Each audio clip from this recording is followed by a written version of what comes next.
দীপাবলি মানে আলোর উৎসব, কিন্তু আমাদের মন তা মানে না।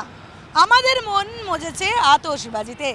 আমরা মন খুলে টাকা খরচ করে আতশবাজি কিনেছি আর ফাটিয়েছি, কিন্তু তাতে আমরা পরিবেশের কি ক্ষতি করেছি? চলুন আজ একবার খোঁজ নিয়ে দেখি পরিবেশের কতটা ক্ষতি করেছি আমরা।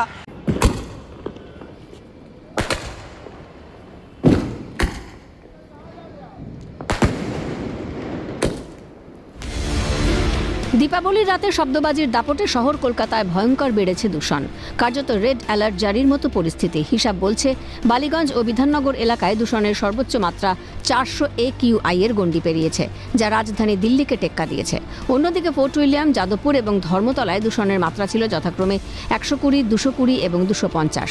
কলকাতা পুলিশ রাত 8টা থেকে রাত 10টার মধ্যে সবুজ বাজি পোড়ানোর নির্দেশিকা জারি করলেও সেই সময় দেদার শব্দবাজি ফাটানো হয় বলে অভিযোগ। শুধু কলকাতা নয়, শব্দবাজির তাণ্ডব চলেছে সল্টলেকেও। বাজি পোড়ানো নিয়ে পুলিশের বেঁধে দেওয়া সময়সীমা পেরিয়ে গেলেও দিকে দিকে দেদার বাজি ফেটেছে বলে অভিযোগ। দূষণ নিয়ন্ত্রণ পর্ষদের চেয়ারম্যান কল্যাণ রুদ্রের দাবি, শহরের কিছু মুষ্টিমেয় মানুষ আইন ভেঙে শব্দবাজি ফাটিয়েছেন, যার জেরে কিছু সময়ের জন্য শহরের বাতাস বিষিয়ে গিয়েছিল। এই বাজিগুলো যেহেতু অত্যন্ত ব্যয়বহুল, সেহেতু আমার ধারণা যে শহরের কিছু মুষ্টিমেয় মানুষ এই আইনটা ভেঙেছেন, এবং এই আইনটা ভাঙার ফলে হয়েছে কি, গোটা শহরটা তারা যখন এই কাজটা করেছেন, তারা ন্যায়ালয়ের নির্দেশ মানেননি, সরকারের নির্দেশ মানেননি, এবং সমস্ত বিধিনিষেধের বাইরে গিয়ে এটা করার ফলে কিন্তু কিছু সময়ের জন্য শহরটা বিষিয়ে গেছিল। কিন্তু আজ সকালের তথ্য আমি খুব দায়িত্ব নিয়ে বলছি, শহরের বাতাসের গুণগত মান আবার অনেকটাই উন্নত হয়েছে।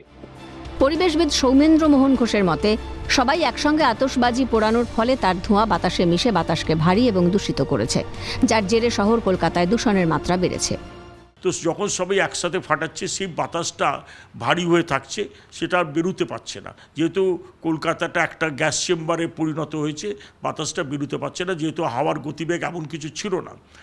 এখন সেই জন্যে বাতাসের দূষণটা বেড়েছে, কিন্তু সকালবেলায় রোদ ওঠার সঙ্গে সঙ্গে, এবং যেহেতু এখন টেম্পারেচারটা অনেক গরম আছে, যেহেতু ঠান্ডা নেই, তাই জন্যে খানিকটা কমে গেছে অনেকটা। কিন্তু সামনে শীতকাল আসছে, এবং এবার যেহেতু লালিনা একটা এফেক্ট আসছে, তো আমরা দেখছি যে যদি একদিনেই এত দূষণ বেড়ে যায়, আগামী যে মাসগুলো আসছে তাতে দূষণ ভয়ঙ্কর রূপ নেবে। তো কলকাতায় বাজি দূষণ যে হয়েছে সেটা আমরা একদম গ্যারেন্টি দিয়ে বলছি, এবং যেহেতু হাইকোর্ট, সুপ্রিম কোর্টের অর্ডার মানা হয়নি, জাতীয় পরিবেশ আদালতকে বুড়ো আঙুল দেখিয়েছে, এটা পুলিশকে জবাবদিহি করতে হবে এবং রাজ্য সরকারকেও জবাবদিহি করতে হবে কেন এটা হলো।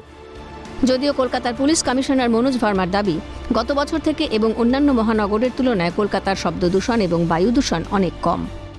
যেটা এয়ার পলিউশনের আপনারা কথা বলছেন, গতকাল ইভিনিং 6টা অবধি আমরা মনিটর করেছি, তখন অবধি সারা ভারতে কলকাতা মেট্রোতে অনেকটাই কম ছিল।